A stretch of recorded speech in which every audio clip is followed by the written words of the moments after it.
Hey everyone, Jaren here from Resource Mag Online, and with me right now is the new Sigma 24mm f1.4 lens.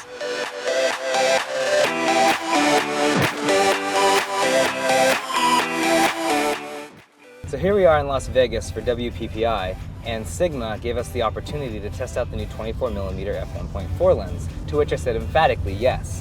So right now we're in the car headed outside of the city to shoot some sunsets and also some long exposure night shots of the city lights. So I'm going to take this camera and this lens, and we're going to go do that right now.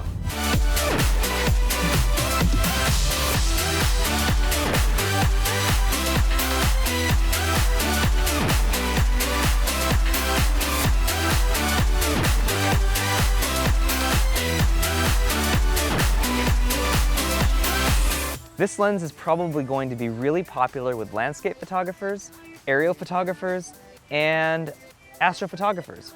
It might also be popular for some cinematographers and for videography. Personally, I like a little bit more ability to adjust on set. I don't use primes that often when I'm shooting unless I'm in a seated position like this and I'm doing interviews. But for a lot of what I'm doing, which is documentary, 24mm isn't versatile enough for me. Let's talk for a minute about the build quality of this lens. It's about the same size as 35mm in terms of girth, but it's a lot shorter. It's smaller than I was expecting it to be for sure. With that drop in size, of course, comes with a drop in weight. This lens isn't actually particularly heavy, something that's somewhat surprising given Sigma's track record in this area. So let's talk about a couple of the things that I've noticed that have been a bit iffy with me. Firstly, I want to talk a bit about vignetting. This lens vignettes like crazy at f1.4. And I know it's going to be kind of a popular in vogue look. However, it's not great when it feels like I'm looking through a telescope at my subject. The difference between f16 and f1.4. As you can see, it's really, really vignetted. Let me pop you between where I know there's no vignette, which here is f16, and here is f1.4.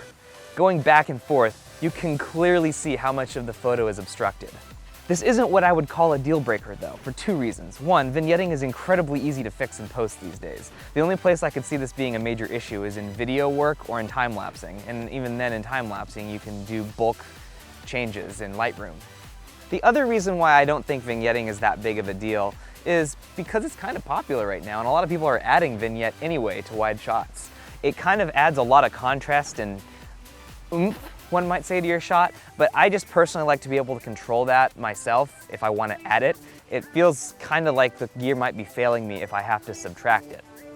The other thing about this lens that I've noticed is that the autofocus is substantially slower, and I might even say less accurate with moving subjects than any of the other Sigma lenses that are new out on the market these days.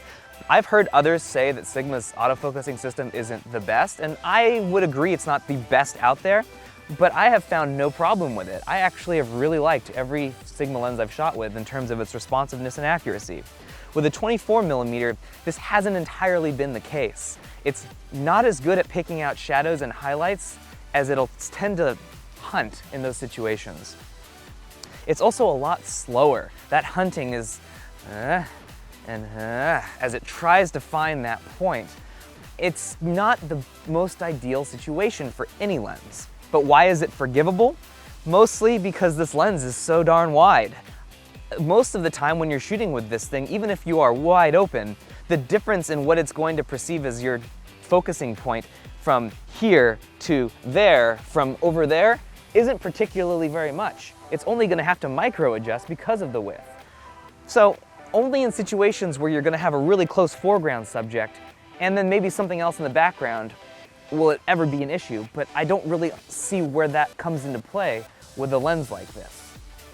So let's take a look at some of these images and see how the lens handled in its distortion control, chromatic aberration, and sharpness. Three of the things that I think are most important when I get an image into post.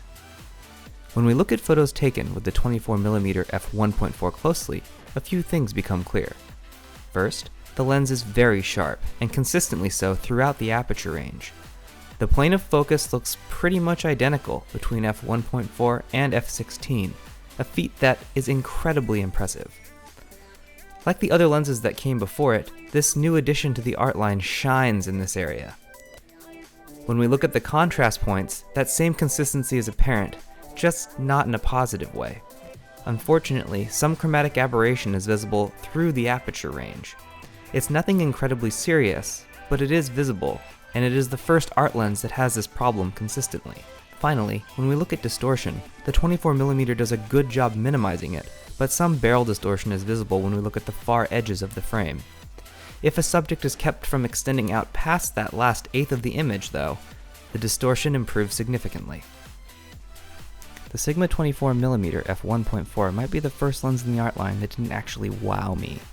It's a really good lens that lives in the company of masterful lenses. It does a lot right, and continues the incredible sharpness that I've come to expect out of Sigma lenses. Unfortunately, it wasn't able to fully contain wide-angle lens problems like chromatic aberration. This, coupled with particularly slow and inaccurate autofocus, gives me pause on the 24mm f1.4. It's still quite good, and competes well with other 24mm on the market. It's just not the jaw-dropper I've come to expect out of Sigma in recent years. For the full written review on the Sigma 24mm f1.4 Art Series, make sure you head on over to resourcemagonline.com.